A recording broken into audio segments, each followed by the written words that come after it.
আসসালামু আলাইকুম রহমতুল্লাহ বরকাতুহ। বিসমিল্লাহির রহমানির রহিম। আলহামদুলিল্লাহ ওয়াসসালাতু ওয়াসসালামু আলা রাসূলিল্লাহ ওয়া আলা আলিহি ওয়া সাহবিহি আজমাইন ওয়া বাদ। আর মাত্র কয়েকদিন পরেই চলে আসবে 12 রবিউল আউয়াল।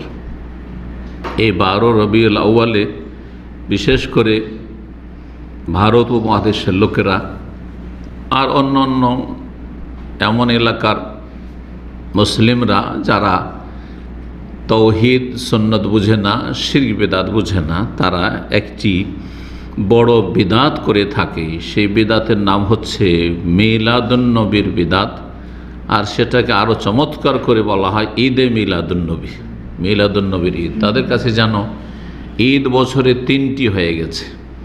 ঈদুল ফিতর, ঈদুল আজহা সেটা তো ছিল, খুব পুরাতন হয়ে গেছে সেগুলি তাদের কাছে। নতুন একটি ঈদ, তার নাম হচ্ছে ঈদে মিলাদুন্নবী। অথচ ইসলামের ঈদ হচ্ছে মাত্র 2টি, নবী সাল্লাল্লাহু আলাইহি ওয়াসাল্লাম বলেছেন।